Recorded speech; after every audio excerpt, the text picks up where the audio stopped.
බලංගොඩ ආනන්දමාත්‍රිය හිමි රචිත ගෞතම බුද්ධ චරිතය ශ්‍රවණ ග්‍රන්ථය ගිහිගේ ජීවිතය බෝසත් උපත එකෙනෙහිම කර්මජ සැලින මායා දේවි තමාට ප්‍රසව අවස්ථාව පැමිණි බව ළඟ සිටියවුනට දැන්වුවාය. ඔහු ඇමතියනට සැලකළහ. සියල්ලෝ එක්ව වහාම යහනක් පනවා වට තිර ඇද සේවිකාවන් ළඟ නවතා තුමූ තිරයෙන් පිටත ඈත්ව රකවරන ලා සිටියහ. මඳ වේලාවෙකින් බෝසතාණෝ මව කුසින් බිහි වූහ. හත මේ මොහොතෙහි හිරුවටා වර්ණවත් චක්‍රයක් කරකැවෙන්නා සේ දර්ශනයෙක් වීය. දෙතිස් පෙර නිමිති පහළ විය. ක්ෂණයක් මුළු ලෝදාහිම සියලු දුක් කරදර නිවී ගිය බවෙක් මහා ශාන්තියෙක් පැවතින. මේ වූයේ කලියුග වර්ෂයෙන් 2478 වන්නෙහි වෙසක් පුණු පෝදා උදයාදී 11 වන පැය පමණේදිය. මාතංග පසේ බුදුන් පිරිනිවීම මේ සමයෙහි රජගහ නුවර ඉසිගිලි පවෙහි මාතංග පසේ බුදුන් නම් පසේ බුදුවරයෙක් විසීය. බෝසතාණන් උපන් කෙනෙහි ඔබ දක්නට එන දේවතාවෝ ඒ පසේ බුදුරජුන් වෙතද ගියහ. ගොස් වහන්ස ලොව්තුරා බුදුවන බෝසතාණෝ උපන්හ. අපි උන්වහන්සේ දක්නට යමහ කියා වැඳ අවසරගෙන නික්මියාහ. ඔවුන්ගේ කතාව ඇසු පසේ බුදු රජු තමන් ගැන විමසනුව තමන් ආයුෂ කාලයද නිමිය ඉදුටුහ. ඉක්බිති උන්වහන්සේ හිමවති මහා ප්‍රපාත පර්වතයට වැඩ පිරිනිවන් පෑහ.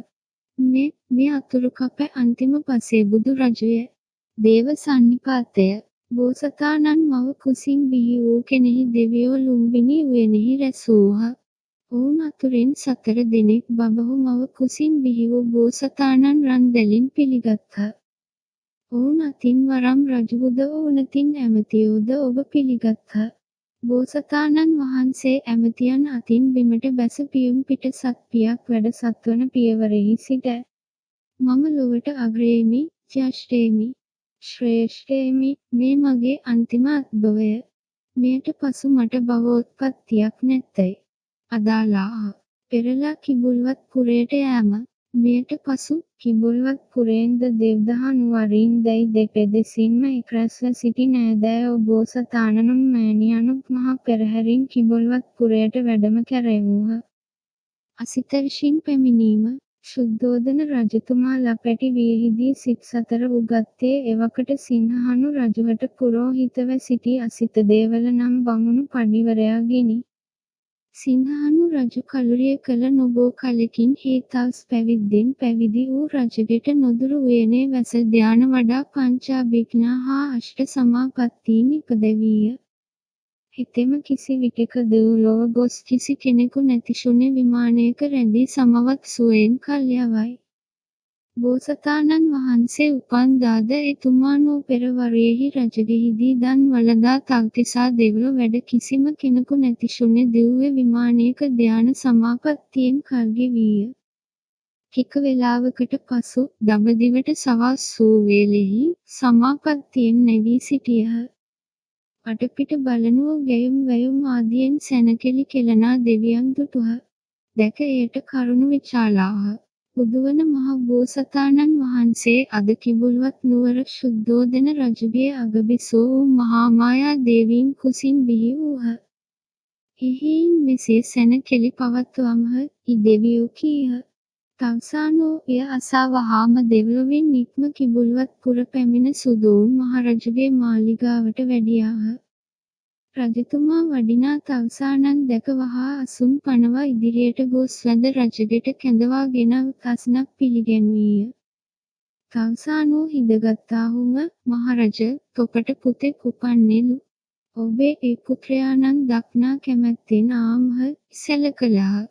රජතෙම මහාමායා දේවීන් හොත්ගබට ගොස් ආචාර්යයන් වහන්සේ අප පුතාණන් දකිනු රිසින් ඔවුත් හිඳිති කියා බිසොවට සැලකොට කුමරුවාණන් වඩාගෙන තවුසානන් වෙත ආයේය. මහාමායා බිසෝ ආදි කවුරුත් ඔවුත් තවුසානන් වැඳ පසෙක සිටියාහ. රජතුමා කුකුමරුවා තවුසානන් ළඟට ගෙන ගොස් පුතා තාපසයාණන් වහන්සේ වැඳ පින් සිදු කරගන්න කියා තවුසා දෙසට කුමරුවා යොමු කළේය. එකෙනෙහිම කුකුමරුවාණන්ගේ සිරිපතුල් දෙක එසැවී තවුසානන්ගේ හිස ජටාමඩුල්ල මත පිහිටියේය. අසිත තවුස්තුමානෝ දෙවියන් කී වචනද සිහි කොට අනාගතාංශයානයෙන්ද බලනුවෝ මේ ලොව්තුරා බුදුවන මහ උතුමානෝය ඉදුටුහ. දැක වහා අස්නෙන් බැස කුමරුවාණන්ගේ දෙපා තමන් හිස මත්තෙහි තබාගෙන වැන්දාහ. තමන් හැම දෙනාගෙන්ම වැදුම් ලබන තවුසානන් කළ දෑ දුටු රජුද මහාමායා දේවිද රැස්ව සිටි සෙසු හැම දෙනාද මහත් පුදුමයට පත් වූහ.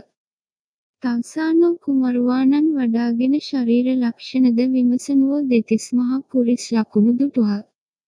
දැක සිනහ පහළ කොට මඳක් නිහඬව හිඳ හැගූහ. ඍෂීන්ගේ සිනාවත් හැඩීමත් දුටු සියල්ලෝ කැළඹුණහ. ඔබ වහන්සේ සිනාසී හැඩුවේ මන්ද? කුමරුවනට සැපත සේම විකතකුත් වෙතිදෝ? විචාලහ. තවුසානෝ කියන්නාහු මෙතුමානෝ මතු බුදුවන්නාහ. එය දැකීමෙන් හටගත් ප්‍රීතිය නිසා සිනහ පහළ විය. මෙතුමාණන්ගේ බුද්ධ ශ්‍රිය දැක්කහින්ද අනාගතාංශඥානයෙන් බැලූ විට මා තව ටික කලකින් මැරෙන බවද බෝසතාණන් ලබන බුදුසිරි දකින්නට නොලැබෙන බවද 11 පේමි. මුල් කරුණින් සිනහවද දෙවෙනි කරුණින් ශෝකයද ඇතිවීය තවුසානෝ පැවසූහ. තවුසානන් වඳින දුටු රජතුමාද පුත්‍රයාණන්ගේ දෙපතුල් නළල මත තබාගෙන නමස්කාර කෙළේය. නාලක පැවිද්ද ටික වේලාවකින් පසු රජගෙයින් නික්මුණු තවුසානෝ සිය නැගණියන්ගේ ගෙට ගියහ. තමන් බැහැණුණු නාලක බමුණු කුමරුවා 12 බණව පුතා ශුද්ධෝදන රජුට උපන් පුත්‍රයාණෝ වයස 35 වන විට ලොව්තුරා බුදු වන්නාහ. නුඹ අදම එතුමාණන් නමට පැවිදි වන්න. එතුමාණන් බුදු වූ පසු එහි ගොස් දෙන අවවාද පරිදි පිළිපැද දුක් කෙළවර කරන්න කියා එතැනින් නික්ම ගියාහ. එදාම නාලක කුමරු කඩ වීදියට කෙනෙකු එවා කසාවතුත් මෙටි පාත්‍රයකුත් ගෙනාගෙන කෙහෙ රැවුළු බහවාගෙන කසාවත් හැඳ පෙරව පාත්‍රය උරේ එල්ලාගෙන බෝසතාණන් දිශාවට දොහොත් මුදුන් තබා වැඳගෙන මගේ මේ පැවිද්ද ලොව අසහාය මහතාණන් උදෙසාය කියා උද්දිස්සක පබ්බජ්ජායෙන් පැවිදි විය. ඉක්බිති මෑණියන්ගෙන් සමුගෙන හිමවත් පෙදෙසට ගොස් තපස් කෙළේය. මහා බෝසතාණන් උදෙසා පැවිදි වූ පළමුම තැනැත්තා මේ නාලක කුමරාය. නාමකරණ මංගලය බෝසතාණන් වහන්සේ ඉපිද 5 වැනි දවස විය. සුදෝන් රජතුමා පුත්‍රයාණන්ගේ ශරීර ලක්ෂණ පිරික්සැවීමටද නමක් තැබීමටද අදහස් කෙළේය.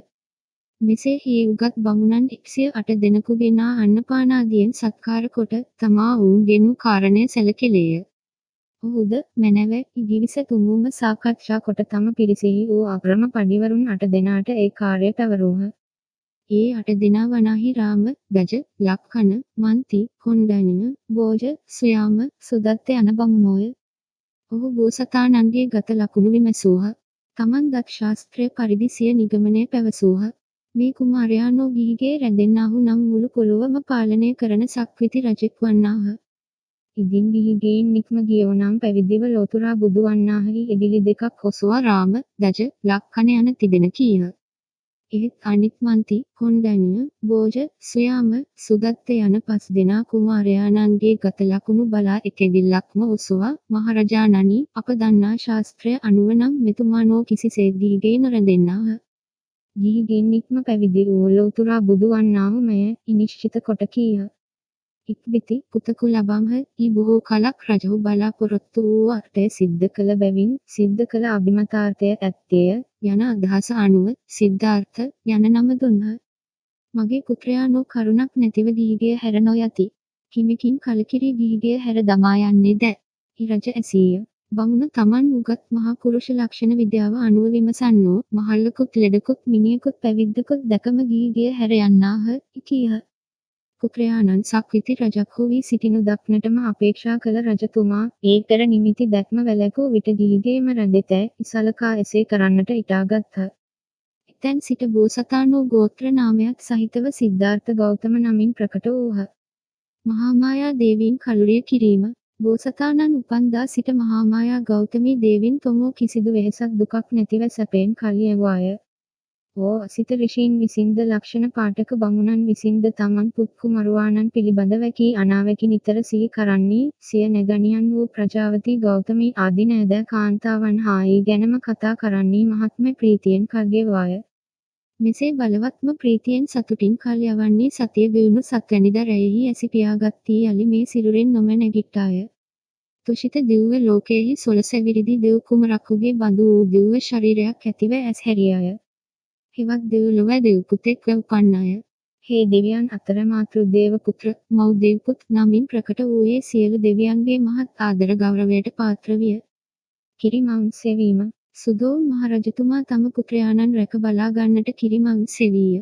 කිරිමව් තනතුරට හොබනා ගුණාංග ඇති රාජවංශික කාන්තාවන් සමූහයක් තෝරාගෙන කුමරුවාණන් ඕනට පැවරුණේය.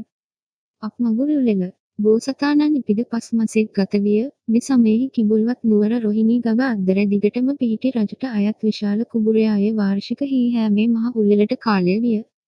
මගුල් නගුල අත තබා එය ඇරඹීම ශුද්ධෝදන රජුට පැවරුණේය.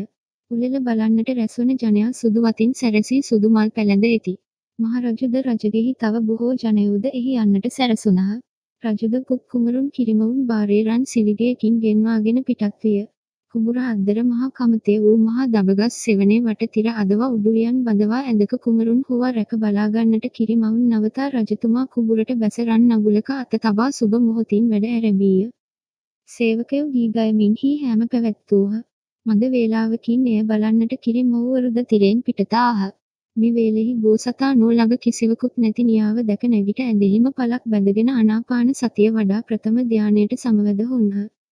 මද වේලාවකින් කිරිමව් තිරයෙන් ඇතුළට ගියාහු බෝසතාණන් වැඩ ඉන්නා නියාව දැක මවිතව වහා ගොස් රජුට දැන්වූහ.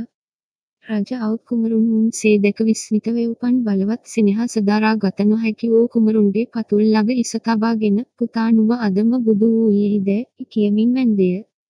මද කලකට පසු ප්‍රජාවති ගෞතමී මහා මායා දේවීන්ගේ බාල සොහොයුරි ද පුතකු වැදුවය. රජතෙම බෝසතාණනට සෙයින් ඒ කුමරුටද ශරීර ලක්ෂණ පිරික්සවීම ආදිය කරවා හැම දෙනාම සතුටු කරවමින් උපන් බැවින් නන්ද යන නම තැබීය. නන්ද කුමරු උපන් පසු ඔහුගේ මෝ වූ ප්‍රජාවති ගෞතමී තොමු කලුරිය කළ වැඩිමහල් සොහොයුරියගේ දරු වූ සිද්ධාර්ථ සිදුහත් කුමාරය අනන්තමාගේ බාරයට ගෙන තම පුත් නන්ද කුමරුවා කිරිමවුනට පැවරුවාය. සිද්ධාර්ථ කුමරු සුළු මොහුගේ තනින් කිරිබී වැඩුණේය. නන්ද කුමරු උපදිනට අවුරුදු 2කට පමණ කලින්ද ඇයට ලැබුණු නන්දා නම් දුවක්ද සිටියාය. නන්දා, සිද්ධාර්ථ, නන්ද යන දරු තිදෙනාගේම මව වශයෙන් වූ ඇයට දරුවන් ඇති ගෞතමී යන අර්ථය අනුව ප්‍රජාවති ගෞතමී, ප්‍රජාපති ගෞතමී යන නම සුදුසුම විය. ලදරු වියේ සිටම සිද්ධාර්ථ කුමාරයනට මවගේ මරණය කිසිසේත් නොදැනෙන ලෙසටද ප්‍රජාවතීම එතුමන්ගේද මෑණියෝම යැයි හැගෙන ලෙසටද රජ පවුලේ සියල්ලෝම කතා බස් ආදී හැම එකකදීම පරිස්සමින් ක්‍රියා කළහ. මෙසේ බෝසතාණන් වහන්සේද නන්ද කුමරුද ඒ දෙදෙනාටම වැඩිමළු වූ නන්දා කුමරිද යන තුන් දරුවෝ ඔවුනොවුන් කෙරෙහි මහත් සෙනෙහසින් කෙළිදෙලෙන් සුවසේ වැඩුණහ. සිද්ධාර්ථ කුමාරයාණට සේම නන්ද කුමරුටද පිරිවර වශයෙන් තෝරාගත් ශාක්‍ය වංශික කුමරුවන්ද මහා පිරිසෙක් නිතර රජගේ ඇසුරු කෙළේය. සිත් 4 ඉගැන්ම සිය දරුවනට සිත් 4 ඉගැන්මට කාලයෙහි සැලකෝ ශුද්ධෝදන රජතුමා සුදුසු ඇදුරක් හෝ සොයනුයේ එදා පැවති හැම සිත් 4හි ප්‍රවීණ සර්වමිත්‍ර විශ්වාමිත්‍ර නම් බමුණු පඬිවරයා ගැන අසා ඔහුගෙනා මාලිගාවෙහිම රඳවාගෙන සිදුහත් කුමරු නන්ද කුමරු ආදී රජ පවුලේ දරුවනට ඉගැන්වීම සිදු කරවීය. ඔවුන් අතුරින් සිදුහත් කුමරුවා නෝකල් නොයාදීම ඇදුරු බමුණා දත් සියලු සිත් 4 උගත්හා. ළමා විය. සිය මල් නන්ද කුමරුද තවත් ශාක්‍ය කෝලිය කුමාරවරුද ඇමති පුත් කාළුදාය වත්ස ආදීහුද රියදුරු පුත් චන්න ආදීහුදයි බෝසත් සිදුහත් කුමරාණන්ගේ බොහෝ මිතුරු වූහ. කිසි විටක දේවදත්ත, දෙව්දත් කුමරුද සිදුහත් කුමරාණන්ගේ කිලිමඩලට එයි. දෙව්දත් කුමරුගේ අරගල හෙතෙම ක්ෂත්‍රියමානීන් මත් වූ වෙකි සැඩ පරස් පුද්ගලයෙකි. සිද්ධාර්ථ කුමාරයාණන් චන්න ආදී සේවකයන්ගේ දරුවන් හා මිත්‍ර ලීලාවෙන් ගැවසෙනු හේනු ඉවසයි. තමාට පහත් අය හා සමාගම් නොපවත්වන්නේ හේ බෝසතාණනට කියයි. බෝසතාණන් වහන්සේ ඔහුගේ බසට කන් නොදෙති. එවිට දෙව්දත් කුමරා සුදෝන් මහරජුන් වෙත ගොස් සිදුහත් කුමරු පහත් කුලවල අය හා සමානයන් හා සේ එක්ව ගැවසෙත පැමිණිලි කෙරෙයි. බෝසතාණන්ගේ සැටි දන්නා රජතුමා එයට කිසිවක් කියා ඔහු අස්වසයි. හංසයා ඇරඹ නඩුව දවසක බෝසතාණෝ තමන්ගේ කෙළිමඩලෙහි සිට එන්නාහු තමා ඉදිරියෙහි කිසිවක් වැටුණා දැක දිවගොස් බැලූහ. ඒ අත හැන්දෙක ඊයක් ඇනී බිම වැටුණු හංසයෙකි. බෝසතාණන් වහන්සේ වහාම ඊය ගලවා දමා ඌ රැගෙන රජගිය දෙසට ගියහ. දෙව්දත් කුමරු තමා විදහෙළු හංසයා කොහිද? ඊ සොයා එනුයේ සිදුහත් කුමරුන් අතෙහි ඉදිනු දැක ඔය හංසයා මගේ මා ඊයෙන් විද බිම හෙළු එකා කියා ඌ ඉල්ලීය. බෝසතාණෝ ඌ නොදීම ගෙන ගියහ. උගේ තුවාලයට බෙහෙත් කළහ. දෙව්දත් කුමරු ගොස් සුදොවුන් රජුට නඩුව පැමිණිලි කෙළේය. රජපුත් කුමරු කැඳවා ප්‍රශ්න කෙළේය. තමාට හමු වූයේ අසරණ සතා සුවපත් කොට මුදා හරිනු මිස ඌට හිංසා පීඩා කරන්නකුට නොදෙමි බෝසතාණෝ කීහ. මතුරට පාලනය බාරගන්නට සිටින මේ දරුවන් කුඩා වියේ සිටම නීතියට අනුව සිටින්නට පුරුදු විය යුතුය. ඉසිතූ රජතුමා නුඹ නඩුව රාජ සභාවට පැමිණිලි කරන්න දෙව්දත් කුමරුට කීය. හේ එසේ පැමිණිලි කෙළේය. රජතුමා රාජ සභාව කැඳවා මේ මා පුතාත් බෑන්නුවනුත් අතර නැංග ආරව විසදා තීන්දුව දෙන්න නියෝග කෙළේය. රාජ සභාව රැස්විය. කුමරුවන් දෙදෙනාම කැඳවා නඩුව විනිශ්චය කෙළේය. දෙව්දත් කුමරුවාණන් විසින් විද බිම හෙළු බැවින් ඒ හංසයා ඒ කුමරුණටම අයිතිය. ඒ බැවින් දෙව්දත් කුමරුණට හංසයා බාර දිය යුතුය. එක් කෙනෙකු හැර අනිත් සියලු සහාසදයෝ තීන්දු කළහ. එවිට සිද්ධාර්ථ කුමාරයෝ නැගී සිට අහසේ නිදහසේ පියාහබා ඇවිදින කිසිදු පක්ෂියෙක් මිනිසුනට අයත් නැත. උන් පෙළීමටද කිසිවෙකුට අයිතියෙක් නැත. එබැවින් උන් පිළිබඳ අයිතිකම් පැවසීම වීරුවෙකැයි පවසා ජීවියෙකු අයතොත් අයත් වනුයේ උගේ දිවි නසන්නාටද නැතහොත් දිවි රකින්නාටද ප්‍රශ්න කළහ. බෝසතාණන් ඉදිරිපත් කළ යුක්තිය ඇසු සභාව ගොළු විය. මද වේලාවකින් පසු එක් මහලු සහාසදයෙක් නැගිට ජීවියෙකු අයත් වන්නේ උගේ ජීවිතය රකින්නාට මිස නසන්නාට නොවේය කීය. කාටත් කාරණය අවබෝධ විය. හංසයා දිවි ඇති බැවින් සිදුහත් කුමරුණට අයත්ය සියල්ලන්ගේ තීන්දුව විය. නඩුවෙන් පැරදුණු දෙව්දත් කුමරු කෝපයෙනුත් ලැජ්ජාවෙනුත් සභා ශාලාවෙන් බැස තමාගේ නිවාසය කරා ගියේය. බෝසතාණෝද නික්ම ගියහ. කීප දිනක් සාත්තු කොට සුවපත් වූ හංසයා මුදා හැරියාහ. කුමාරවරුන් හා ඈත ගමන් අත්හැරීම. දවසක නෑ රජ කුමරුවෝ කිහිප දෙනෙකුත් සිද්ධාර්ථ කුමාරයාණන්ද කැඳවාගෙන ඇවිදින්නට ගියහ. කුමරුවන් සඳහා පිළියෙල කොට තුබුණු කෙළි බිමද ඉක්ම ඈතවන පෙදෙසකට ඔව් ගියහ. එහි ඈත මෑත දිව ඇවිදුනා ගෝන මුව ආදී සතුන් බලමින් සතුටු වූහ. සමහර කුමාරවරු ඔවුන් ලුහු බැඳ යන්නාහු ඔවුන් විද මැරූහ. සිද්ධාර්ථ කුමරුවාණෝ එය දැක අනි තමන්ගේ දුක මිනිස් බසින් කියන්නට නොහැකි ගොළුවන් රැසක් බඳු වූ මේ අසරණ සතුනට මෙහෙම හිරිහැර කරන්නේ ඔවුන් මොන වරදක් කළාටද? කැලේ හැදෙන වල් පැලෑටි කමින් තමන්ගේ පාඩුවේ නිදැල්ලේ ජීවත් වන මේ අසරණ සතුනට හිංසා කරන්නේ එයිද? කියා කලකිරී වහාම එහි නොසිට ආපසු මාලිගාවටම ආහ. එයින් පසු ඔවුන් හා ඇවිදින්නට නොගියහ. ලාබාල වියෙහි සිටම සිදුහත් කුමරාණන්ගේ ජීවිතයෙහි කරුණාව මෛත්‍රිය ක්ෂාන්තිය ඉවසීම පරෝපකාරය සමානාත්මතාව යන ආදී ශ්‍රේෂ්ඨ ගුණයෝ පිළිබිඹුව පැවැත්තාහ.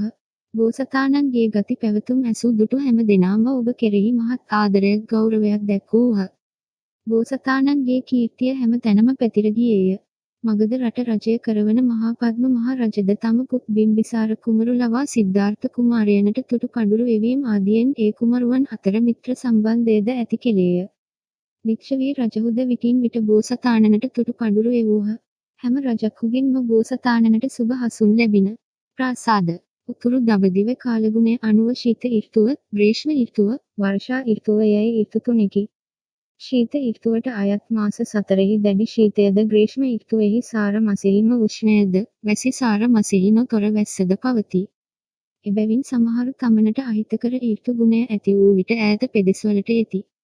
බොහෝ පොහොසත් පුදවිය තමන් ඉන්නා පෙදෙහිම වෙනස් වන ඍතු ගුණය අනුව එයට ගැළපෙන පරිදි නිවාස පිළියෙල කරවාගෙන ඒ ඍතුවලදී ඒවාට මාරු වෙති. ශුද්ධෝදන මහ රජාණෝද තම දරුවනට තුන් ඍතුවට සරිලන වෙන්වෙන් උයන් හා ප්‍රාසාද කැරෙවූහ. සිද්ධාර්ථ කුමාරයන් සඳහා රම සුරම ශුභ නමින් ප්‍රාසාද 3ක් කැරෙවූහ. රම ප්‍රාසාදය එයින් ශීත ඍතුවේ වාසයට කැරවුණු ප්‍රාසාදය රම ප්‍රාසාදය නමි. එය මහල් නවයකින් යුක්ත විය. ඒ වායේද උණුසුම ගන්වනු පිණිස එකකට එකක් අනුක්‍රමයෙන් මිටිවන ලෙසටද දොර කවුළු සිදුරු නැතිසේ මනාව හේතු කොටද කරවන ලදහ.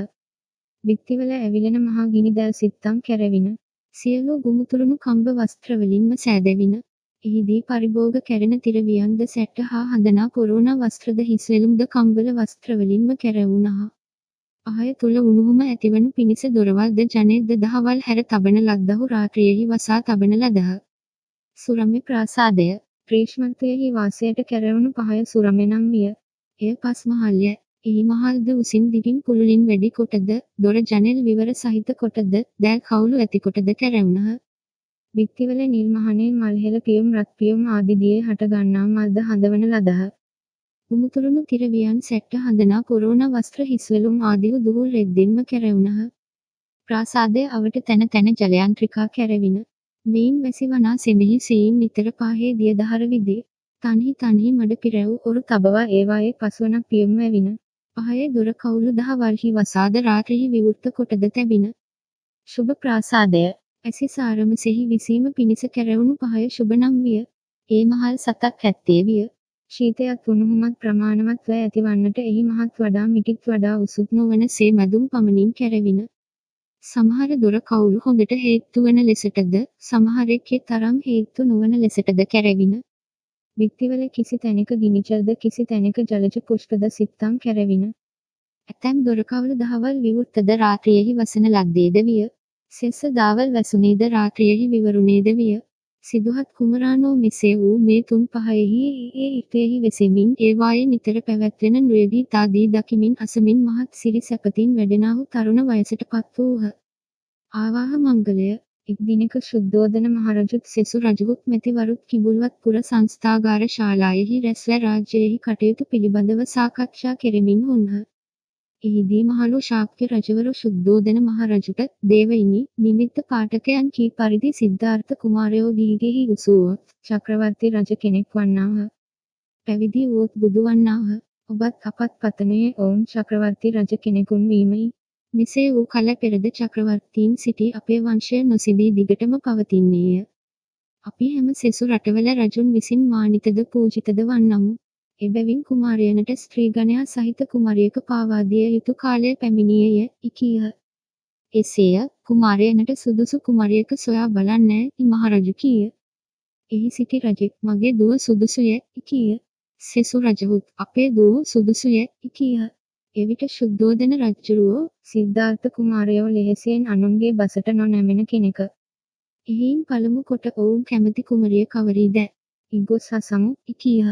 ඉක්බිති ශුද්ධෝදන මහරජු ප්‍රදාන කොට ඇති ඒ හැම දෙනාම සිද්ධාර්ථ කුමාරයන් වෙත එළඹුණහ. එළඹ කාරණය සැලකලාහ.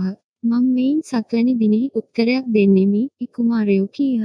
ඉක්බිති එතුමෝ විවේකීව හිඳ මෙසේ සිතූහ. කම් සැපෙහි දුස් අනන්තය. කලහ වෛර ශෝක නානාවිද දුක් කරදර ඇතිවීමට කම් සැපත මුල් වේ. කම් සැප බියකරුය. කෑ කෙනෙහි දිවි නසන විෂඵල පත්‍ර බඳුය. ගිනි ජාලාවක් බඳුය. කඩුමු නතක් බඳුය. මට කම් සැපත කෙරෙහි කිසිම ආශාවෙක් නැත. ස්ත්‍රීන් මැද විසීම මට රිසි නොවේ. වනයකට විද්‍යාන සමාධි සැපයෙන් වසන්නට ඇතක් මැනව. මෙසේ සිතා මගේ අදහස පියාණනට දන්වා කිසිසේත් වනවාසයට යන්නට නම් අවසර ගත නොහැක්ක. එබැවින් ඔවුනට කළ නොහැකි දෙයක් ලියා දන්වමි සිතූහ. සිතා මෙසේ ලිපියක් සැකැසූහ. මට කුමරියක පාවා දෙතොත් ඇය මෙහි සඳහන් වන ගුණ ඇත්තියක විය යුතු. ඕ රූපමදයෙන් මත් නොවිය යුතු. මවක සේ සොහොයුරියක සේ මෙත් සිත ඇත්තියක විය යුතු. මහන බමුණනට දන් දීමෙහි ඇලුනියක විය යුතුය. මානය, කිපෙන ගතිය, ෂට බව, ඊර්ෂ්‍යාව, වංක බව යන දුර්ගුණ නැති ස්වාමි භක්තිය ඇති, උඩගුණ වූ, හැඩි දැඩි වූ, රසයෙහි ගිජු වූ, යයුම් වැයුම් ආදී වශයෙන් පැවැත්වෙන ගාලාගෝට්ටි කෙරෙහි ඇලුම් නැති, සුවඳ විලෙම් දැරීමෙහි ආශා නැති, ලොහුබින් වූ, අන් සතු දය දැක ආශා නොකරන, සතවාදී වූ, සැපතෙහිදී ආඩම්බර නොවන. විපතෙහිදී නොතැවෙන, ඒ හැම තැනදී මධ්‍යස්ථ, උපේක්ෂක ව සිටින, ලැජ්ජා බය ඇති, දෘෂ්ට මංගල ශ්‍රත මංගලයෙහි, ප්‍රිය දෑ දැකුම් ආදියෙන් සුභ ඵල ලැබෙතයි යන මතයෙහි, නොඇලුණු, ගුණදහමින් යුත්, හැම කල්හි හිත කය වචන යන තුන් දොරම පිරිසිදු ලෙස රැකගන්නා, අලස බැවින් කුසිත බැවින් දුරු වූ, කුලමාන වංශමානයෙන් මත් නොවූ, විමසා කටයුතු කරන, ධර්මාචාරී වූ, නැදිමය ලන් කෙරෙහි ගුරුනට සේ ආදර ගෞරව ඇති, දාසියක සේ යටහත්, මවක සේ කාරුණික, කුහක නොවූ එකියක විය යුතු, මෙබඳු ගුණ ඇති කුමරියක ලදොත් පිළිගනිමි යනුය. මෙය ලියා ශුද්ධෝදන මහරජුනට දුන්හ. මහරජ එය කියවා බලා පෙරවි බමුණක් ඇඳවා. බමුණා නනියන්න මෙහි සඳහන් ගතිගුණ ඇති කන්‍යාවක් ඇද්ද? යි සොයා බලන්න. යම් කන්‍යාවක කෙරෙහි මේ ලිපියෙහි සඳහන් ගුණ ඇතනම් ඕ ක්ෂත්‍රිය බ්‍රාහ්මණ වෛශ්‍ය ශුද්‍ර යන කවර කුලයක එකියක වුවදකම් නැත. මගේ පුතාණෝ කුල වංශ ගෝත්‍ර භේද නොසලකති. ඔහු ගුණදහම පමණක් සලකන්නාහ යි කීහ. බමුණු තෙමේද ලියවිල්ලගෙන හැම තැනම විමසමින් හැවිදිනුයේ මානාධික වූ ශාක්‍ය කන්‍යාවන් අතුරෙහි හෝ කුලවල දැරියන් අතර හෝ ලියවිල්ලෙහි දැක්වෙන සියලුම ගුණවලින් පරිපූර්ණ තැනැත්තියක සොයාගත නොහැකි විය.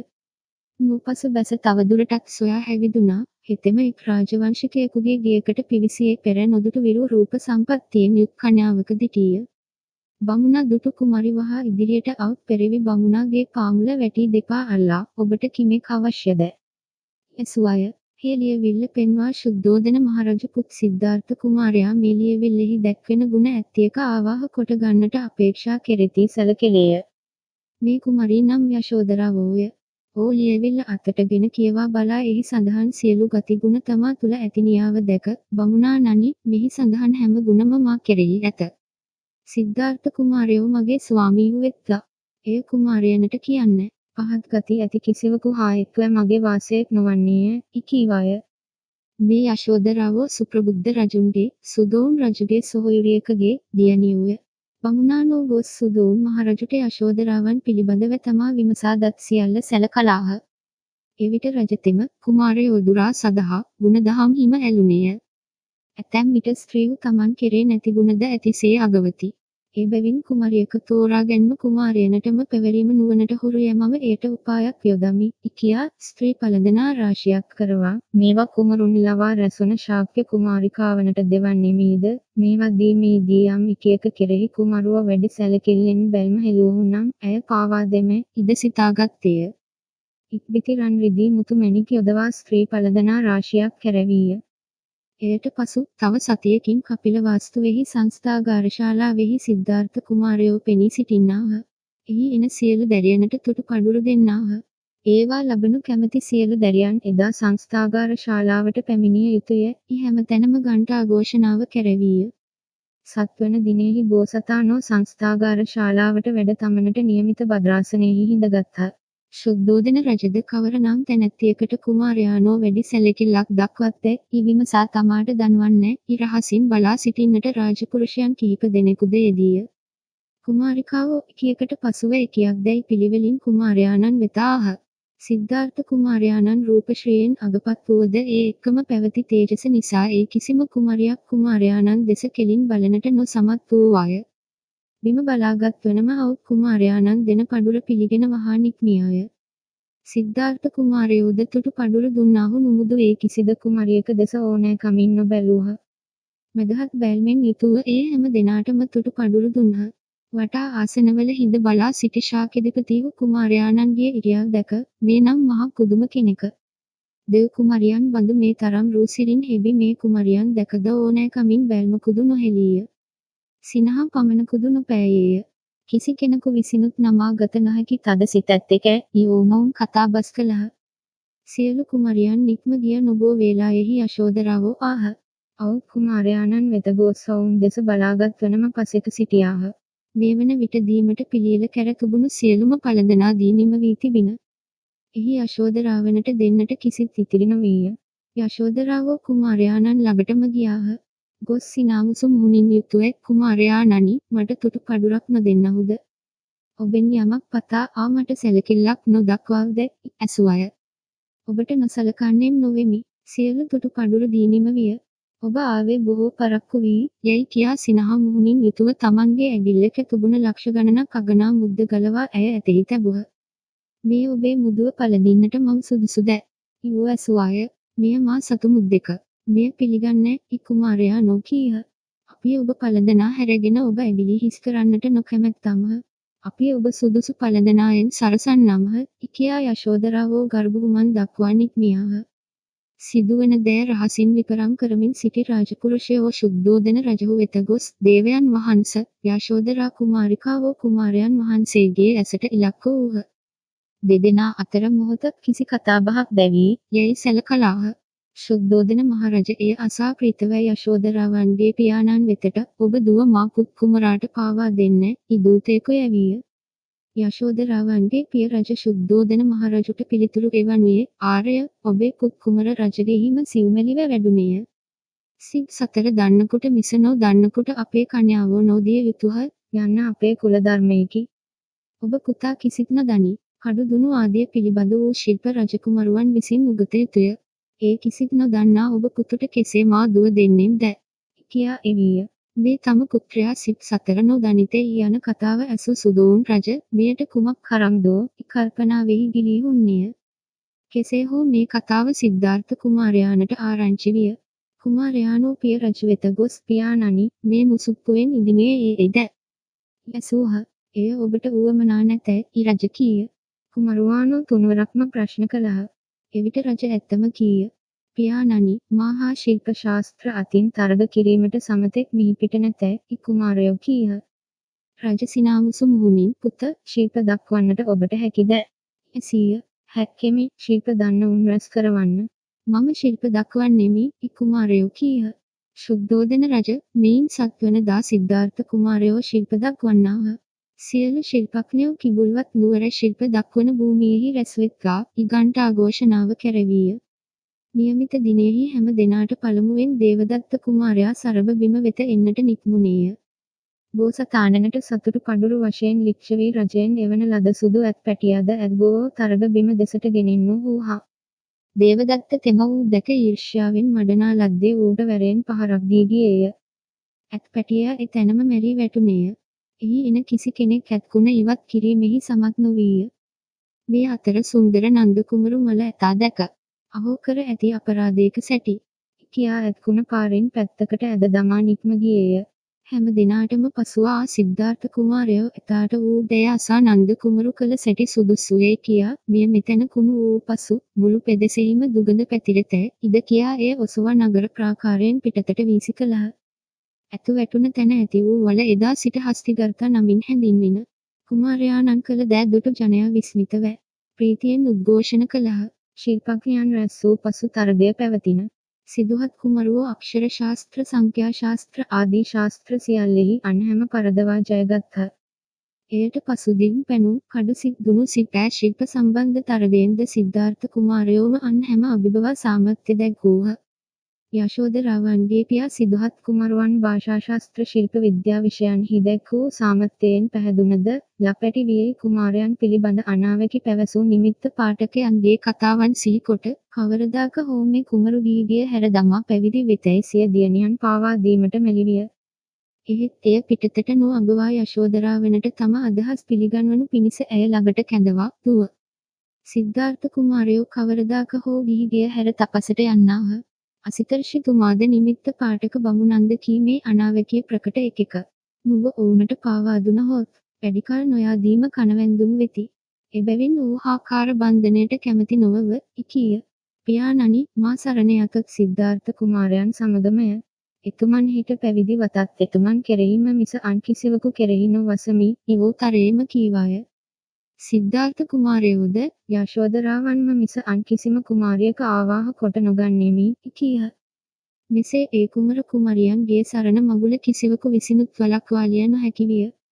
නොබෝ දිනකින් මහත් මගුල් උළෙලින් යශෝදරාවෝ සිද්ධාර්ථ කුමාරයාණනට පාවා දෙන ලදහ.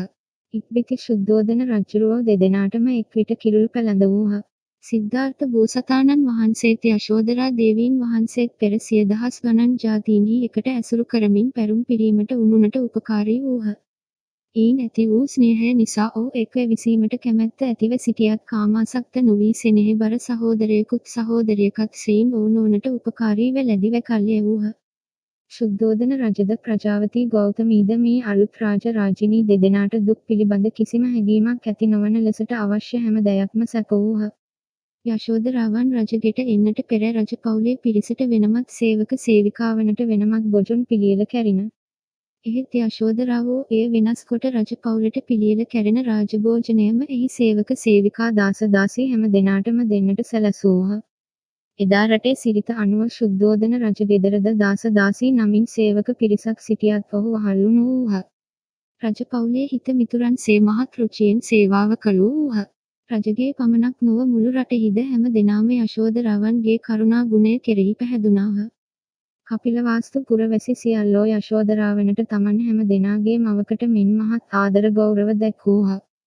සිද්ධාර්ථ කුමාරයාත් යශෝදරාවත් වසන මාලිගාව ශුද්ධෝදන රජුගේ මෙහෙයීමෙන් නිරතුරු පැවැත්වෙන නෘයගීතාදියෙන් හැමදාම මඟුල්ගියක සිරිදැරීය. කොතරම් සිරි සම්පතින් පිරිවැරුණත් සිද්ධාර්ථ කුමාරයන් වහන්සේගේත් යශෝදරා දේවීන් වහන්සේගේත් රජගෙහි ජීවිතය උත්සව භූමියක ඉන්නා තපස්වියෙකුගේත් තපස්විනියකගේත් ජීවිත බඳු විය. ඔහු ලොව තතු සලකා බලනුවෝ එළඹ සිටි සිහියෙන් කල් යැවූහ. යම්කිසි දවසක ගිහිගෙය හැර යා යුතුය, අනගාരിക ජීවිතයක් ගත කළ යුතුය යනු දෙදෙනාගේම අදහස විය. තවුසන් මෙන් දිවි ගත කළ ඔවුනට බොහෝ කලක් යන තුරුත් දරුවෙක් නොලැබිණ. යශෝදරාවන් කුස දරුවකු පිළිසිඳ ගත්තේ බෝසතාණනට 8 වැනි අවුරුද්දේදීය. උයන් කෙළි ගමන. දවසක බෝසතාණන් වහන්සේ නගර සීමාවෙන් ඈතටද ගොස් උයන් වතු පිටි ආදිය බලන්නට සිත් විය. පිය රජුට මෙය සැලකලහ. ශුද්ධෝදන රජ ලබන සතියේ 80 දවසෙහි සිද්ධාර්ථ කුමාරයෝ උයන් කෙළියේති ඉනුවර වැසියනට දන්වා මඟ දෙපස සරසවා මහල්ලන් රෝගීන් වල සිරුරු හෝ පැවිද්දන් ලේ පෙදෙසට නොඑන්නට රකවල් ලැබීය. නියමිත දිනෙහි සිද්ධාර්ථ කුමරුවෝද සුදු අසුන් යෙදූ මහගුරියකින් උයන් බලා නික්මුණාහ. පිරිවර කුමර කුමරියෝද ඔබ අනුව පිටත් වූහ. සිද්ධාර්ථයන් වහන්සේ එති ඔබගේ රූසිරි දකුම් හයි මිනිස්සු මඟ දෙපස රැස්වකා සිටියාහ. කුමාරයන් වහන්සේට වැඩි දුරක් නොයාදීම වෙවළමින් සැරයටි වාරුවෙන් යන ඇඟ රැලි ගැසුණු කෙහේ රවුල් පැසුණු කුදු වූ මහල්ලෙක් මඟ පසෙක දක්නට ලැබිණ. මෙතරම් ජරපත් මහල්ලකු පෙර කිසිම දාක ඔබ නොදුටුවාහ. අනුමානයෙන් මේ මහල්ලෙකැයි දැනගතත් ප්‍රියදුරු චන්නයාගෙන් අර කවරෙක්ද? බෝසතාණන් වහන්සේ ඇසූහ. චන්නයා ඒ මහල්ලෙක කීය. තවත් ඔහු ගැන කතා කරන බෝසතාණන් වහන්සේ අපටත් මෙවැනි අවස්ථාවක් ඇතිවෙයිද? ඇසූහ. බොහෝ මහලු වන විට අප හැමත් මේ තත්ත්වයට වැටෙතැයි චන්නයා කීය. බෝසතාණනට මෙතරම් ජරපත් මහල්ලකු පෙර නොදුටු බැවින් මහලු බව ගැන දුරට සිතන්නට අවස්ථාවක් නොලැබිණ. එහෙත් එදා ජරපත් මහල්ලා දුටු මොහොතෙහි මහලු බව ගැන ගැඹුරටම සිතනුව උයන් කෙළියෙහි ඇල්මහලහ. පෙරලා යමහ කියා රථය ආපසු මාලිගාව අතටම හැරෙව්වූහ. වැඩි වේලාවක් යන්නට කලින් බෝසතාණන් ආපසු පැමිණි කරුණ චන්නයාගෙන් දැනගත් ශුද්ධෝදන රජුරෝද ප්‍රජාවතී ගෞතමී ආදී සෙසු හැම දෙනාද කැළඹුණාහ. බෝසතාණන් තුල පහළ වූ අදහස් සමතක වන ලෙසට අමුතු නෘයාදියෙන් ඔබගේ ප්‍රාසාදය සෝෂවත් කැරෙව්වූහ. ප්‍රාසාදය කොතරම් නෘයගීතාදියෙන් ඇලී ගියත් බෝසතාණන් වහන්සේ තමන් දුටු දය ගැන නිතර සිතූහ. යශෝදරාවන් සමගද තමන් කොතරම් රූපශ්‍රීයෙන් යුතුව සිටියත් කලක් ගිය තැනදත් වැටුණු ඇඟ රැලි ගැසුණු කුදු ගැසුණු මහල්ලන් විය හැකියයි කියන්නෝ වූහ. මේවා ගැන සිතන කතාබහ කරන ඒ කුමර කුමරියෝ දෙදෙනාම සිය රූප ශෝභාව නිසාමත් නොවූහ. රූප මදය ඔවුන්ගේ ඈත් විය. යම් දවසක අපි දෙදෙනාම ගිහිගෙන් නික්ම අජර සුවය සොයා යමහ කතිකා කළහ. ලෙඩකු දැකීම කාලය ගත විය. යලි බෝසතාණුව 80 දිනෙහි උයන් කෙළියමහ පිය රජුට දැන්වූහ. ශුද්ධෝදන රජද 80 දින පුත්‍රයාණන් උයන් කෙළිය ඇතැයි ඉනුවරුනට දන්වා පෙර සේම මඟ දෙපස සරසවා රකවල් ලැබීය. බෝසතාණන් වහන්සේද පෙර සෙයින්ම මහා පිරිසෙන් පිරිවැරුණු අසුය නැග නික්මුණහ. වැඩි දුරක් යන්නට නොලැබිණ. කුෂ්ඨ රෝගයකින් පෙළෙන මහ සැලක් සෙයින් ඉදිමුණු බඩ ඇති බරවා පා ඇති ලෙඩෙක් මහ මඟ පැත්තක දක්නට ලැබිණ. බෝසතාණෝ මෙතරම් විකෘතියකට පැමිණියෙකු පෙර නොදුටුවත් මේ කිසියම් කායික පීඩාවකට පැමිණියකැයි අනුමානයෙන් දැනගෙනත් තවත් විස්තර දනු කැමැත්තෝ අර කවරෙක්ද? චන්නයා අතින් විචාලාහ. චන්නයා ඒ ලෙඩෙක කීය. තව දුරටත් ප්‍රශ්න කිරීමේදී කාට වුවත් මේ බඳු තත්ත්වයක් ඇතිවිය හැකි බව පැවසීය. බෝසතාණන් වහන්සේ ගැඹුරටම සිතූහ. මම නිරෝගීමි යන ආරෝග්‍ය මදය පහවිය. එය ඔස්සේම සිතන්නට වූහ. උයන් ගමන එපා විය. ආපසු යමහා එදාද ඉක්මනින්ම පෙරලා සිය පහයටම ගියහ. එදා සුද්ධෝදන රජතුමා එකවත් චන්නයාගෙන් දැනගෙන වඩාත් කැළඹිණ. නිමිත්ත පාඨකයන් කී අනාවැකී එසේම හරි යන සේක් පෙනුනින් රජගෙහි සියල්ලෝ නොසන්සුන් වූහ. බෝසතාණන්ගේ ප්‍රාසාදයේ ක්‍රීඩෝත්සවයනට අමුතු අංග එකතු කරමින් උන්වහන්සේගේ සිත ඒවා අතට යොමු කරවන්නට බොහෝ උත්සාහ කළහ. බෝසතාණෝද යශෝදරාවෝද ජරාරෝගවලට ගොදුරු වන මේ කය බොහෝ ආදීනව ඇති එකකැයි සිතනුවෝ කවරදානම් මේවායින් මිදෙන මවක් සොයන්නට යමෝද? සිතමින් කල් යැවූහ. මිනිහක් දැකීම තව කලෙක් කෙවිණ. එක්තැනම කල් ගෙවන කෙනෙකුට කාය ව්‍යායාමය පිණිස හෝ ඈතකට ඇවිදින්නට යන සිත ඇතිවේ. බෝසතාණන් වහන්සේටද ඈත උයනට යන්නට සිත උපන. 80 දවස වියන් කෙලියම පිය රජුට දැන්වූහ. පිය රජ පෙර වතාවල සේම මඟ දෙපස සරසවා කලටත් වඩා හොඳට රැකවල් ලැබීය. බෝසතාණෝද මඟුල් අසය නැග මහා පිරිවරින් පිටත් වූහ. ඔබට යන්නට ලැබුණේ මඳ දුරකි.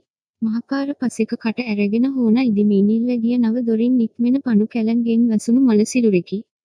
බෝසතාණෝ පෙර කිසිද කලෙක එවන්නක් නොදුටුව අර කිමෙක් දැ චන්නයාගෙන් ඇසූහ. චන්නයා එය මළ සිරුරෙකැ කීය. අප සිරුරටත් එසේ වේ දැ. ඇසූ විට අප හැම දෙනාගේම සිරුරට මෙය වෙත විස්තර කෙළේය. බෝසතාණෝ එය අනුව සිතනුව සිරුර කෙරෙහි කලකිරුණහ. එයින් ජීවිත මදය දුරු විය. උයන් ගමන එපා විය. පළමු දෙවර සෙයින්ම පෙරලා සිය පහය කරා ගියහ. ශුද්ධෝදන රජ ගමනේ තොරතුරු අසා අසිතර්ෂි ආදීන් කීදය එලෙසටම සිදු වීගෙන යන සැටි සිතමින් සිත සනසා ගත නොහැකිව බියටත් නොසන්සුන් බවටත් පත්විය. පැවිදි රුව දැක්මෙන් ගිහිගේ හැර යත කී බස සිහි කොට එය දැකීම වැළැක්වුවොත් පුතු ගිහිගෙහිම රැඳෙතැයි යන්තම් සිත හදාගෙන එය සඳහා උපා යෙදීය. කිසිම පැවිද්දකුට කපිලවස්තු නගරයට වත් උප නගරයට වත් පිවිසෙනු නොහැකි වන්නට දැඩි රකවල් තැබුවීය. මහන රුව දැකීම ටික කලකට පසු එක් දිනක බෝසතාණෝ අශ්‍රය නැග පළමු සේම උයන් යන්නෝ උයනට නොදුරෙහි ශාන්ත දාන්තව වියගහක් තරම් දුරට හෙළූ ඇස් ඇතිව සෙමෙන් සංසුන්ව යන මහනක් හුදුටහ. තමන් කුඩා වියෙහි ගුරුහු වෙතින් වේද වේදාංගාදී සිත් සතර උගනිද්දී දැනගෙන තුබුණු පරිදි මේ ශ්‍රමණ කෙනක අනුමානයෙන් සිතුවත් සැක හැර දැනගනු රිසීන් ප්‍රියදුරණී අර කවරෙක්ද? විචාලහා ජරාරෝගාදී වශයෙන් ඇති සසර දුකින් මිදෙනු වස්ගිහිගේ හැර පැවිදි වැගුණ දහම් වඩන මහන කෙනෙක චන්න පැවසීය. එය ඇසූ බෝසතාණන් වහන්සේ තුල පැවිදිවීමේ උනන්දුව බලවත් විය. ඔබ එදා උයනටම වැඩ උයන් සිරි බලමින් ප්‍රීතියෙන් කල් යැවූහ.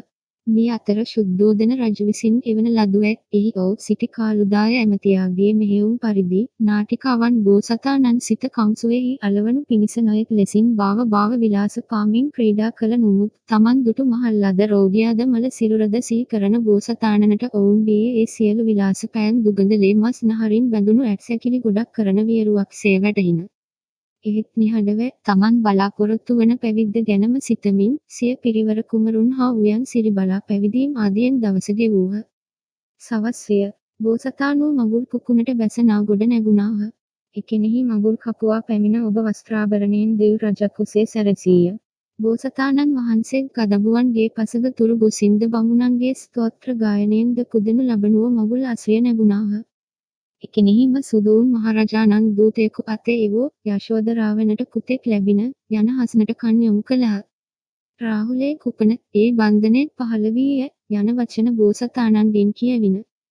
දූතයා ආපසු ගියේය. බෝසතාණන් කී වචනය මහරජුට දැන්වීය. රජ එය අසා මෙතන් සිට මා මුණුබුරුතෙම රාහුල නම් වේවා කීය. බෝසතාණන් වහන්සේද රිය නැග මහා පෙරහැරින් සිය භවනය අතට ගමන් ගත්හ. උන් වහන්සේ යන මඟ අද්දර ප්‍රාසාදයක සිට ඔබ දෙස බලා සිටි කෘෂාගෞතමී හෙවත් මෘග්ජා නම් ශාක්‍ය කුමාරිකාවක් තේජස් සම්පන්න වූ මුමුත්තේ එක්කම කරුණාබර ශාන්ත බැල්මෙන් යුත් බෝසතාණන් දැක මොහු හෝ මෙවැනි පුතක් හුලක් මව නිවුනි වේ. පියාද නිවුනේ වේ. මොහු හෝ මෙවැන්නක ස්වාමිව ඇති ස්ත්‍රීද නිවුනියක් වේ. යයි ගාථාවකින් හඬ නගා ස්තෝත්‍ර කළාය. සසර දුක් ගිනි නිවීම අතටම යොමු කළ සිත් ඇතිව ඒ ගැනම කල්පනා කරමින් හුන් බෝසතාණන් වහන්සේ ඇයගේ කතාව අසා මා හෝ මා වැන්නකු අයත් මවත් පියාත් බිරියත් නිවුණුන් වෙති ඉමෝ කියයි. කුමක් නම් නිවුණු කල හදවත නිවේද? සිතන්නාහු රාගගින්න, ද්වේෂගින්න, මෝහගින්න, මාන දෘෂ්ටි ආදී කෙලෙස් ගිනි නිවී ගිය කල්හිම හදවත නිවුණේ වේය ඉදුටුහ.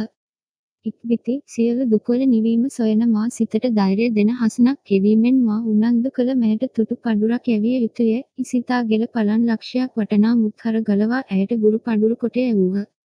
සිය පහයට ගොස් සිරි යහන්හි හෙව ගිහිගෙන් නික්ම යෑම ගැනම කල්පනා කළහ. බෝසතාණන් වහන්සේ ටික වේලාවකින් පිබිදුනාහ.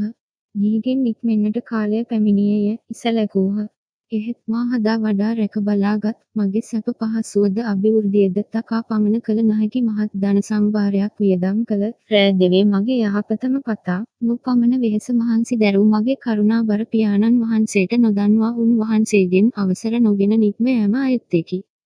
එය අකෘතඥ බවෙකි. ඒ බැවින් දැන් පියාණන් වහන්සේ වෙත ගොස් දන්වමි ඉසිතූහ. සිතා මහ රෑම පියාණන්ගේ මාලිගාව වෙත ගියාහ. ස්වභාවයෙන්ම බෝසතාණන් වහන්සේගේ සිරුරේ ප්‍රභාව බඹයක් පමණ වටා ආලෝකවත් කෙරෙයි. යශෝදරාවන්ගේ ශරීර ප්‍රභාවද එබඳුමය. විශේෂයෙන් මෙය ප්‍රකට වනුයේ රෑ අඳුරෙහි ඉන්නා විටය.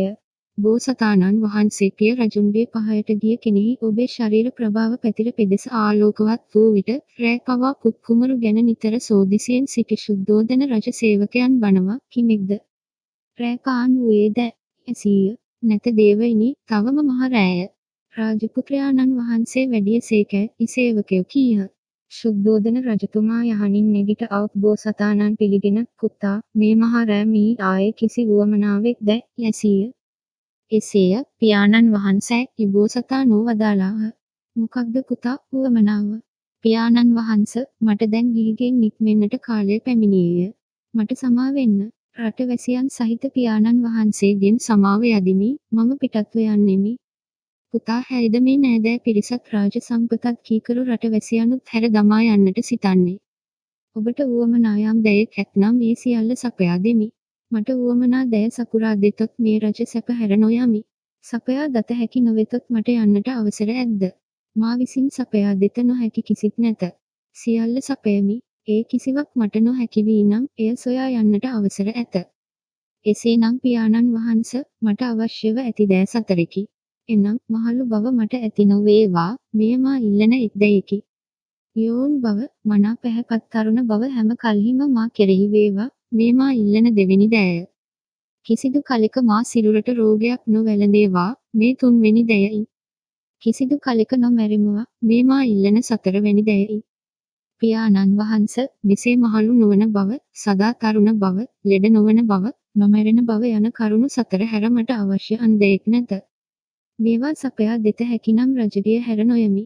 මෙහිම රැඳෙමි. මේවා සපයා දෙත නොහැකිනම් මගේ පමණක් නොව ඔබ වහන්සේගේ පමණක් නොව මා වැඩූ කුඩා මෑණියන්ගේද යශෝදරාවන්ගේද රාහුල නන්දා ආදී මගේ සහලේ නෑයන්ගේද පමණක් නොවේ ජරා ව්‍යාධි ආදී දුක් වලින් පෙළෙන සියලු අසරණ ලෝකයාගේ යහපත පිණිස ඒ හැම දෙනාට මෙකී සියලු දුකින් මිදෙන මව සොයා පිහිටවනු පිණිස එය මේ රජගිය තුල රැඳී කට නොහැක්කක් බැවින් එය සොයනු පිණිස මා මෙහින් නික්ම යා යුතු නොවේද? බෝසතාණන්ගේ කතාව අසා සිටි ශුද්ධෝදන රජතුමාට තමා මෙතෙක් කල් කොතරම් උපා යෙදුවත් කොතරම් වෙහෙස මහන්සි ගත්තත් අසිත ඍෂිතුමාත් නිමිත්ත පාඨක බමුණනුත් කී අනාවැකි හරි යන බවම හැඟින. එය වළක්වන්නට නොහැකි බවම වැටහින. ඉක්බිති කඳුළු පිරි මුහුණින් පුත්‍රයාණන් දෙස බලා හිඳ පුත්ද ඔබ ඉල්ලූ වරදී මෙහි ශක්තියක් මට නැත. මහානුභාව සම්පන්න දීර්ඝායුෂ්ක ඍෂිව පවා කලුරිය කළහ. ඔබේ අදහස මට වැටහෙයි. ගමනට ඔබට අවසර ඇත. ඔබ තුල පවත්නා ලොව ජරාමරණාදී දුකින් මුදාලීමේ ශ්‍රේෂ්ඨ අදහස එසේම සඵල වේවා, සම්පූර්ණ වේවා. මෙසේ පිය රජුගෙන් අවසරගත් බෝසතාණන් වහන්සේ ඔබට ගරු බුහුමන් දක්වා එතැනින් සිය මාලිගයට පැමිණියාහ. පසු දින පහන් දොර ශුද්ධෝදන රජ සියලු ශාක්‍ය ප්‍රභූන් රැස් කරවා සිද්ධාර්ථ කුමාරයෝ ගිහිගෙන් නික්මෙන්නාහ. ඉතමත් පුත්‍රයාත් අතර ඇති වූ කතාව කියා මෙයට කුමක් කරමුද? ඇසීය. නිමිත්ත පාඨකයන් කියා තිබෙන පරිදි පැවිදිවීම හෝ සක්විතිවීම වයස 29 වැන්න පිරුණු තැනදීය. ඒ වයස පිරෙන දිනට තව ඇත්තේ සතියකි. ඒ දිනේ ඉක්මන තෙක් කෙසේ හෝ කුමරු රඳවා ගත යුතුය ඉශාක්ඥයෝ කීහ. කියා එයට කටයුතු දෑ නිශ්චය කරගත්හ. එය අනුව එදා සිට නුවර දකුණු වාසල් දොර ද්‍රෝණෝදන රජු සමග 500ක් ශාක්‍ය තරුණයෝද බස්නාහිර පැත්තේ වාසල් දොර ශුක්‍රෝදන රජු සමග එකමනම ශාක්‍ය තරුණ පිරිසෙක්ද උතුරු වාසල් දොර අමෘතෝදන අමිතෝදන රජ සහිත තරුණ ශාක්‍ය පිරිසෙක්ද නැගෙනහිර වාසල් දොර 500ක් පමණ ශාක්‍ය තරුණයන් සමග ශුද්ධෝදන මහරජද රකවල් කරන්නට නියම කරගත්හ. ඔවුන්ගේ නියමය පරිදි නුවර සෑම දෙමන් හන්දි තුන්මන් හන්දි සතරමන් හන්දි ආදී සන්ධිස්ථානවල මහලු ශාක්‍ය රජුව රකවල් කරන්නට භාරගත්හ. නුවර මැද සංචාරය කරමින් ආරක්ෂා කර ගැන්ම මහා නාම කුමාරයාට පැවරින. මෙසේ ඔහු සදිනක්ම රැ නිදිවරා නගරය ඇතුළත පිටත හැම තැනම මුර කළහ. ඔවුන්ගත් ක්‍රියා මාර්ගය දැනගත් සිද්ධාර්ථ කුමාරයන් වහන්සේද සුදුසු දිනය හා වේලාව පැමිණෙන තුරු බලාපොරොත්තු වූහ. ප්‍රජාවතී ගෞතමීද නුවර හැම ප්‍රාසාදයකම හැම ගෙයකම ඉන්නා ස්ත්‍රීනට රැය එළිවන තුරු පහන් නොනිවා සෝදිසියෙන් ඉන්නට විධාන කළාය. බෝසතාණෝද මේ කාලය තුළ ලොව දුක්ඛ තත්ත්වය නුවණින් සලකා බැලී තමන් ජාතිස්මරණඥානය ඇත්තකු බැවින් අතීත ජාතීන්හි කළ චිත්තප්‍රනිධීන් මෙනෙහි කිරීම ආදී වශයෙන් තවුසක්හු සේකල්ය වූහ. සිද්ධාර්ථ කුමාරයන්ද සුදෝන් මහරජුද අතර පැවති කතාව රහසෙක් නොවීය. යශෝදරා ආදි කවුරුත් දත්හ. කවරදාක හෝ සිද්ධාර්ථ කුමාරයන් කැටුව තමාද ගිහිගෙන් මෙන්ම තවුස් දිවියට බස්නට ඉටාගෙන සිටි යශෝදරාවෝ ඒ කිසිවකින් කලබල නොවූහ. එහෙත් ඇයගේ සිත නොසන්සුන් වන්නට කරුණෙක් ඇතිවිය. ඒ එකී සත්වැනිදා රෑ කලින්ම නිදාගත් ඇය දුටු සිහිනයකි. එදා සැන්දෑවේ ඕ නිදාගත්තේ සිහිනයක් දැක පිබිදී සිද්ධාර්ථ කුමාරයන් වෙත ගියාය. තමා දුටු සිහිනය සැල කරන්නි. ස්වාමීනි, ඔබ මෙහි මා තනිකොට හැර දමා තපසට ගියා සීනෙන් දිටීමි. ස්වාමීනි, ඔබ යන තැනට මම ද එමි, යෝ කීවාය. බෝසතාණෝද තමන් යනුයේ නිවන දෙසටය යන්න සලකා එසේය මා යන තැනටම නුවත් පමුණුවමි කීය. ඉක්බිති නිවන් අවබෝධ කරනු පිණිස මහත් දුක් පීඩා වින්ද යුතු බව, බෙහෝ වෙහෙස මහන්සි විය යුතු බව, අතදරුවකු සහිත යශෝදරාවන් බඳු සිව්මැලි ස්ත්‍රියකට එවැනි දුක් පීඩාවලට මුහුණ පෑ හැකි නොවන බව පැහැදිලි කොට දී මම විමුක්ති සැපය අත්පත් කොටගෙන ඔබ හැමට එය ලබවන්නෙමි. එතෙක් ඉවසා දරුවා රැකගන්න. මේ සියලු ධන සම්පත් ඔබට ඇත. මා පියාණෝද කුඩා මෑණියෝද ඔබේ ආරක්ෂාවට සිටිති, සැනසිලිබස් කීහ. දුරදිග දක්නා නුවණ ඇති, ස්වාමි භක්තිය ඇති, විනීත වූ යශෝදරාවෝ කුමාරයාණන්ගේ අවවාදයට අවනත වූහ. ප්‍රිය විප්‍රයෝග දුක ඉවසා දරා ගන්නට නොයෙක් දෑ සිතමින් උත්සාහ කළාහ.